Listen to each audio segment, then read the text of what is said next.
अस्सलाम वालेकुम दोस्तों।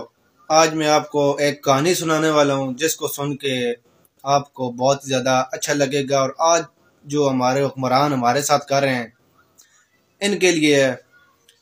पुराने दौर की एक बात है कि एक बादशाह होता था। तो उसने ये फैसला दिया कि जो बंदा मेरी कब्र में एक रात गुजारेगा तो अगले दिन मैं उसको अपनी सल्तनत भी दूंगा और अपनी बेटी की शादी भी उससे कराऊंगा।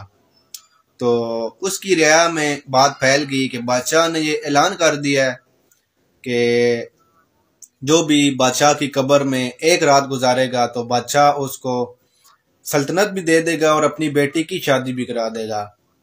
तो लोग काफ़ी डर जाते हैं।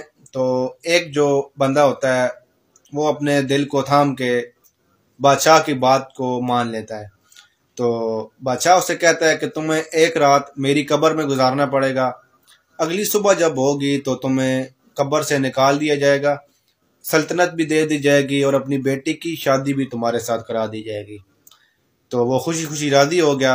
रात हुई तो उसको कब्र में सुला दिया गया। कब्र बंद कर दी गई और ऊपर मिट्टी डाल दी गई।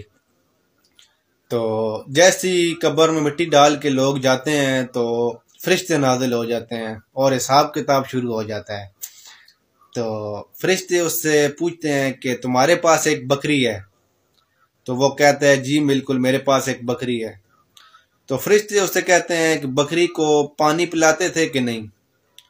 वो कहता था पानी पिलाता था लेकिन टाइम से पिलाता था ये मुझे नहीं पता। तो फरिश्ते उसे मारना शुरू कर देते हैं, दबा दब दबा दब।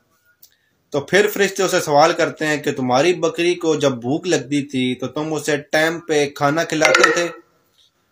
तो इस पर वो जवाब देता है कि खाना तो मैं खिलाता था लेकिन टाइम से खिलाता था ये मुझे नहीं याद। तो फिर उसकी मार शुरू हो जाती है, दबा दब मार।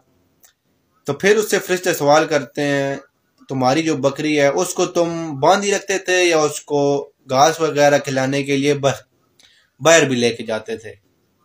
तो इस पर वो जवाब देता है कि बाहर लेके जाता था और उसको आज़ाद भी करता था, लेकिन ये नहीं पता कि किस टाइम उसको आज़ाद करना चाहिए।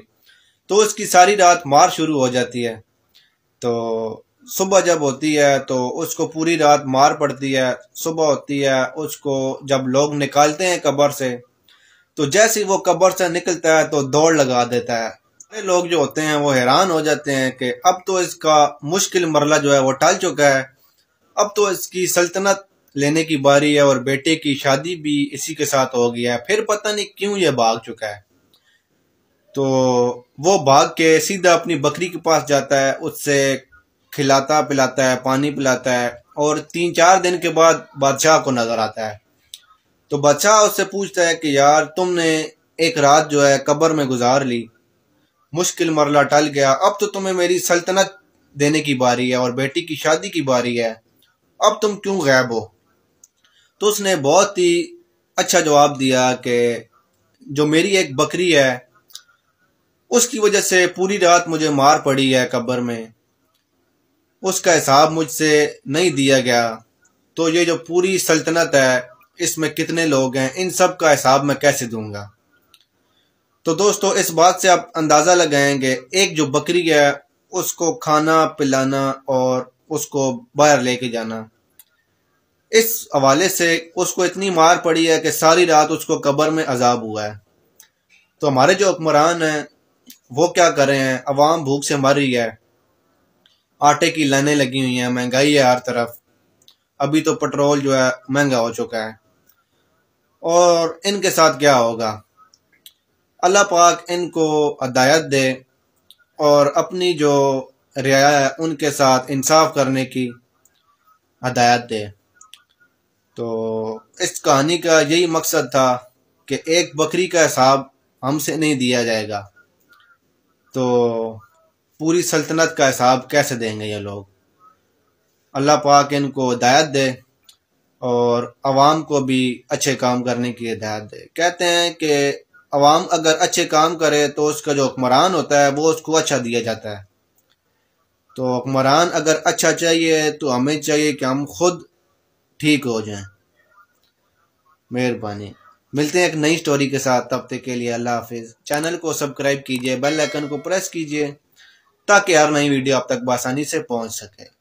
वस्सलाम।